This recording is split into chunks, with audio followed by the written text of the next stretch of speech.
नमस्कार मित्रांनो, माझं नाव आहे गणेश जाधव। महाराष्ट्र न्यूज यूट्यूब चॅनलमध्ये तुमचं स्वागत आहे। रिसोड मालेगाव विधानसभामधून आम्ही सुभाषराव जनक यांचा आज विजय झालेला आहे।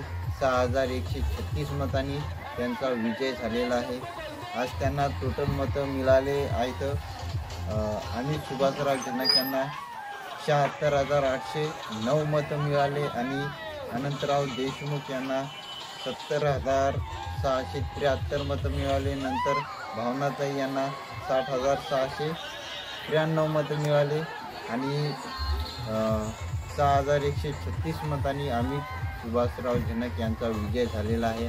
आज रिसोडमध्ये भरपूर गर्दी जमा झालेली आहे आणि मोठ्या उत्साहाने त्यांचा विजय साजरा पब्लिक करायला लागली आहे आणि माझ्याकडून आणि सुभाषराव जनक यांना खूप खूप अभिनंदन। आज पुन्हा ते आमदार झालेले आहेत। तर व्हिडिओ आवडला असेल मित्रांनो लाईक करा आणि चॅनलवर नवीन असाल आपल्या सबस्क्राईब अवश्य करा। आपल्या चॅनलला सपोर्ट करा।